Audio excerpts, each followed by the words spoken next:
राधा वल्लभ श्री हरिवंश, कैसे हैं आप सभी। आशा जी की कृपा से आप सभी बहुत अच्छे होंगे। तो प्रतिदिन हमें घर में पूजा किस तरह से करनी चाहिए, क्या नियम होते हैं घर में रोज़ पूजा करने के।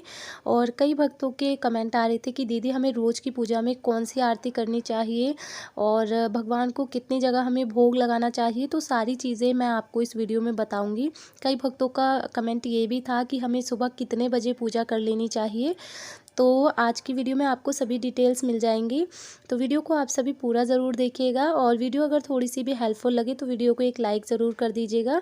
मैं अपनी तरफ से पूरी कोशिश करती हूँ आपको बताने की, जितना मैं जानती हूँ और जिस विधि से मैं अपने घर में पूजा करती हूँ वही मैं आप लोगों के साथ में शेयर कर रही हूँ। तो चलिए वीडियो को शुरू कर लेते हैं। तो देखिए, सबसे पहले मैं यहाँ पर आपको टाइम दिखा देती हूँ। आज है 4 मार्च और सुबह के 5:50 हो रहे हैं। तो अभी मेरा सारा काम हो गया है, मैंने झाड़ू पोछा भी कर लिया है, घर में साफ़ सफाई हो गई है और मैं नहा करके आ गई हूँ। तो अब मैं पूजा करूँगी और ये है मेरी पूजा के बर्तन, जिन्हें मैं रात को ही धो करके रख देती हूँ, जिससे कि सुबह थोड़ा सा टाइम जो है वो बच जाता है। और ये 1 लोटा जल है जो मैं हमेशा अपने घर के मंदिर में भर करके रखती हूँ, तो इसे मैं सुबह ही उठाती हूँ। तो इस लोटे का जो जल होता है उसी मैं रोज़ ही चेंज करती हूँ। तो इस तरह से ये जल मैंने कल भर कर रखा था और आज सुबह मैं इसको चेंज कर रही हूँ। तो ये जल मैंने एक बर्तन में निकाल लिया है। इसके बाद आप चाहें तो इससे सूर्यदेव को अर्घ भी दे सकते हैं या फिर आप प्रसाद स्वरूप इसको ग्रहण भी कर सकते हैं। तो मैं इस तरह से बर्तन में निकाल लेती हूँ। उसके बाद हम सभी इसे प्रसाद स्वरूप ग्रहण कर लेते हैं, क्योंकि ऐसा माना जाता है कि ये जल पूरे दिन हमारे घर के मंदिर में रहता है। तो इसमें देवी देवताओं का जो आशीर्वाद है वो समाहित होता है। तो इसलिए हमें इसे प्रसाद स्वरूप ग्रहण कर लेना चाहिए। तो आपको भी अपने मंदिर में इस तरह से जल भरकर प्रतिदिन जरूर रखना चाहिए, क्योंकि घर के मंदिर को जो है कभी भी इस तरह से खाली नहीं रखते हैं। तो 1 लोटा जल आप जरूर भर कर रखें, इसके बहुत फ़ायदे होते हैं। कहते हैं घर में कभी भी धन की कमी नहीं होती है और शुभता भी बनी रहती है। आप भी अगर भर कर रखेंगे तो आपको कुछ दिनों में ही इसका फ़र्क मालूम पड़ेगा। तो आप ये ज़रूर करें। तो ये कुछ छोटे छोटे नियम होते हैं जिनको करने से हमारे जीवन में ना बहुत सारे बदलाव आते हैं। तो देखिए, यहाँ पर मैंने रात को ही बर्तन वगैरह साफ़ कर लिए थे, तो अभी मेरा सुबह में समय बच गया है। ये मेरे सारी पूजा के बर्तन हैं और ये सारे मेरे जो मैं भगवान को स्नान करवाती हूँ वो सभी बर्तन हैं। नीचे थाली में मैं अपने ठाकुर जी को स्नान करवाती हूँ और ये जो ऊपर तांबे का पीतल का पात्र है, इसमें मैं अपने शिव जी को स्नान करवाती हूँ। तो इस तरह से ना मैं पूजा की सारी तैयारियाँ पहले ही कर लेती हूँ। जो भी चीज़ें मुझे पूजा में लगती हैं मैं उन्हें पहले ही इकट्ठा करके रख लेती हूँ। इससे हमारा बहुत सारा समय बच जाता है, क्योंकि जब हम एक एक चीज़ों को लेने के लिए उठते हैं ना, तो हमारी पूजा सही से नहीं हो पाती है और हमारा टाइम भी बहुत ज़्यादा ख़राब होता है। तो देखिए, सभी में मैंने जल भर लिया है। अब ये जो तांबे का लोटा है, इस लोटे को मैं हमेशा मंदिर में रखती हूँ। बड़ा वाला जो लोटा है इससे मैं सूर्यदेव को अर्घ देती हूँ। छोटा वाला जो लोटा है इससे मैं आचमन के लिए रखती हूँ और ये जो सागर में मैंने जल भरा है इससे मैं भगवान को स्नान करवाती हूँ। तो इस तरह से मैंने सारा जल एक जगह पर रख लिया है।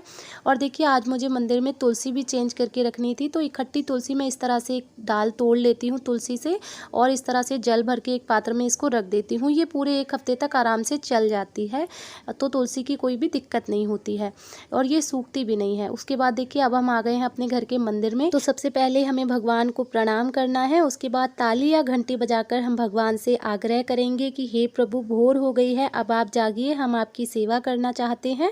इस तरह से हम भगवान से विनती करेंगे और भगवान के मंदिर का पर्दा हटाएंगे। उसके बाद देखिए, साथ ही मैं यहाँ पर अपने ठाकुर जी को भी उठा देती हूँ। तो बहुत ही प्रेम पूर्वक हमें अपने लल्ला को उठाना चाहिए। आप लाला को कोई भजन भी सुना सकते हैं। तो इस तरह से हम लाला को उठा देते हैं। अब देखिए, ठाकुर जी को हम उठाते के साथ ही उन्हें स्नान नहीं करवाते हैं, क्योंकि वो बाल स्वरूप हैं।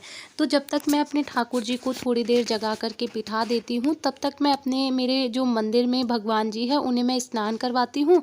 तब तक मेरे ठाकुर जी जो है यहाँ पर बैठते हैं, जल वगैरह पीते हैं और उसके बाद में मैं ठाकुर जी को स्नान करवाती हूँ। तो इस तरह से मैंने जल ले लिया है। जल में मैंने तुलसी डाल दी है और उसके बाद में मैं ठाकुर जी को जल पिला देती हूँ। और देखिए, बाल भोग जो होता है ना सुबह सुबह, वो मैं कभी कभी लगा भी देती हूँ। जब मुझे पूजा में देर हो जाती है ठाकुर जी की सेवा करने में, उस दिन मैं उन्हें बाल भोग लगा देती हूँ। लेकिन जब मैं जल्दी पूजा करती हूँ तब मैं उन्हें स्नान करवाने के बाद ही भोग लगाती हूँ। ये आपकी इच्छा है, अगर आप ठाकुर जी को स्नान से पहले दूध का भोग लगाना चाहते हैं तो आप लगा सकते हैं। तो देखिए, तब तक मेरे ठाकुर जी बैठेंगे। तब तक मैं यहाँ पर अपनी बाकी की पूजा कर लूँगी। तो देखिए ये जो जल था ये मैंने मंदिर में रख दिया है। ये हमेशा मंदिर में ही रहता है, जब तक मैं पूजा करूँगी तब तक ये खुला रहेगा, उसके बाद में मैं इसे ढक देती हूँ। अब ये लोटा जो जल है इसे मैं सूर्यदेव को अर्घ दूँगी। तो देखिए सबसे पहले मैं इसमें थोड़ी-सी रोली डाल रही हूँ। अगर आपके घर में धन संबंधी कोई भी समस्या है तो आप रोली और पुष्प डालकर सूर्यदेव को अर्घ दें। अगर आपके पति और आपके बीच में संबंध ठीक नहीं है तब आप इसमें कुछ मीठा डाल सकते हैं, गुड़ या चीनी कुछ भी डाल करके, पुष्प डाल के आप सूर्यदेव को अर्घ दें। ये बहुत ही शुभ फलदायी होता है। तो फ्रेंड्स थोड़ी सी आप सभी से माफ़ी चाहूँगी क्योंकि मेरे फ़ोन का जो स्पेस है वो फुल हो गया था और जो मैंने भगवान शिव का अभिषेक किया उसका वीडियो शूट ही नहीं हुआ।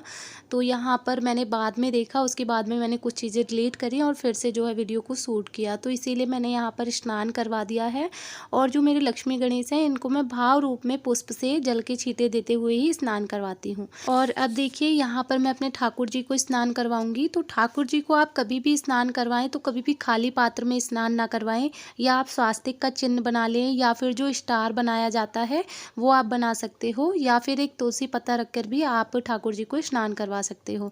तो देखिए इस तरह से मैंने पूर्ण स्वास्तिक बना लिया है। अब मैं इसमें अपने ठाकुर जी को स्नान करवाऊंगी। तो सबसे पहले मैं यहाँ पर तुलसी पत्ता रख देती हूँ और ठाकुर जी को स्नान करवाने से पहले ही जो भी उनके वस्त्र वगैरह होते हैं वो सब मैं पहले ही निकाल लेती हूँ ताकि उन्हें जल्दी से स्नान करवा के उन्हें पोशाक धारण करवा दूँ। तो देखिए सारी पोशाक मैंने उनकी निकाल ली है और अब ये हमारे छोटे से लाला आ गए हैं। और देखिए लाला को स्नान करवाते समय आप हरे राम हरे कृष्ण महामंत्र का जाप भी कर सकते हैं या फिर कोई भजन गाकर भी आप लाला को स्नान करवा सकते हैं।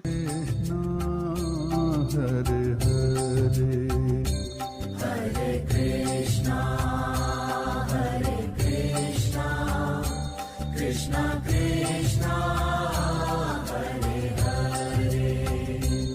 हरे रामा रामा रामा हरे हरे हरे रामा रामा रामा हरे हरे हरे कृष्णा कृष्णा कृष्णा हरे हरे हरे कृष्णा कृष्णा कृष्णा हरे हरे हरे राम उसके बाद में देखिए ये जो ठाकुर जी के स्नान का जल होता है ये चरणामृत बन जाता है, तो हमें इसे ग्रहण कर लेना चाहिए या फिर आप इसे पेड़ पौधों में भी डाल सकते हो। उसके बाद में देखिए ठाकुर जी और श्री राधा रानी का मैंने सुंदर सा श्रृंगार कर दिया है और उन्हें उनके आसन पर विराजमान कर दिया है। अब हम पूजा शुरू करेंगे। तो देखिए सबसे पहले हम पूजा शुरू करने से पहले आसन लगाएंगे। आसन अब तभी लगाएं जब आप पूजा के लिए बैठे, पहले से आसन आप ना लगाएं। उसके बाद में देखिए आसन का शुद्धिकरण करेंगे तो 3 बार हम जल डालेंगे। उसके बाद हम 3 बार धरती माँ को जल अर्पित करेंगे और धरती माँ को हम प्रणाम करेंगे। इस तरह से हाथ जोड़ते हुए धरती माता से हम प्रणाम करेंगे। और अब देखिए ये जो पूजा के बर्तन हैं इन्हें मैं साफ़ कर लेती हूँ अच्छे से पोंछ करके। इनमें हम भोग वगैरह लगाते हैं तो जो भी थोड़ा सा जल वगैरह होता है उनसे मैं पोंछ लेती हूँ अच्छे से। दीपक को भी अच्छे से पोंछ लूँगी और ये जो तुलसी है ये मैं अपने ठाकुर जी के पास में रख दूँगी। और इसके बाद में देखिए अच्छे से मैंने बर्तनों को पोंछ लिया है। अब यहाँ पर मैंने 1 लोटा जल रखा है, इससे हम आचमनी करते हैं। और उसके बाद मैंने पुष्प लिए हैं। पुष्प अगर आपके पास है तो आप रख सकते हो, नहीं है तो बिना पुष्प के भी आप पूजा कर सकते हो। पुष्प से हमारा जो मंदिर है ना उसकी सज्जा बढ़ जाती है और भीनी भीनी सी खुशबू रहती है। उसके बाद देखिए चंदन लिया है, रोली ली है, अक्षत है और ये जो तिल है ये मैं अपने भोले बाबा पर समर्पित करती हूँ। आप चाहें तो यहाँ पर काले तिल भी ले सकते हैं। उसके बाद में देखिए हाथ में हम थोड़ा सा जल ले करके हाथ का शुद्धिकरण करेंगे, हाथ धोएंगे यानी कि, और उसके बाद अच्छे से हाथों को हम पोंछेंगे। आप अपने मंदिर में एक रुमाल रखें जिससे आप अपने हाथ अच्छे से साफ कर सकें। उसके बाद सबसे पहले हम दीप प्रज्वलित करते हैं क्योंकि दीपक हमारी पूजा के साक्षी होते हैं। तो सबसे पहले सर्वप्रथम हमें अग्निदेव का ही आह्वान करना चाहिए। तो मैंने यहाँ पर तिल का दीपक जलाया है। बहुत सारे लोग घी का दीप भी प्रज्वलित करते हैं लेकिन विशेष तिथियों पर मैं घी का दीपक जलाती हूँ और नहीं तो मैं तिल के तेल का दीपक ही जलाती हूँ। तो देखिए सभी को मैंने वस्त्र स्वरूप कलावा समर्पित कर दिया है और सबसे पहले हम भगवान गणेश का पूजन करते हैं, क्योंकि भगवान गणेश ही सबसे पहले पूजनीय होते हैं। तो आपके घर में अगर भगवान गणेश हैं तो सबसे पहले हमें उन्हीं की पूजा करनी चाहिए।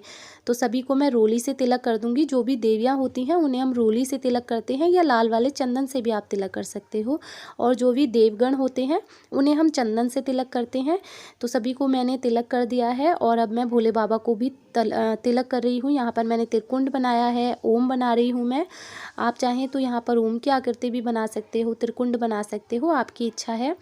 और इस तरह से मैंने चंदन बाबा को समर्पित कर दिया है। इसके बाद में देखिए मैं यहाँ पर तिल समर्पित कर रही हूँ। उसके बाद में हम अक्षत समर्पित कर देंगे।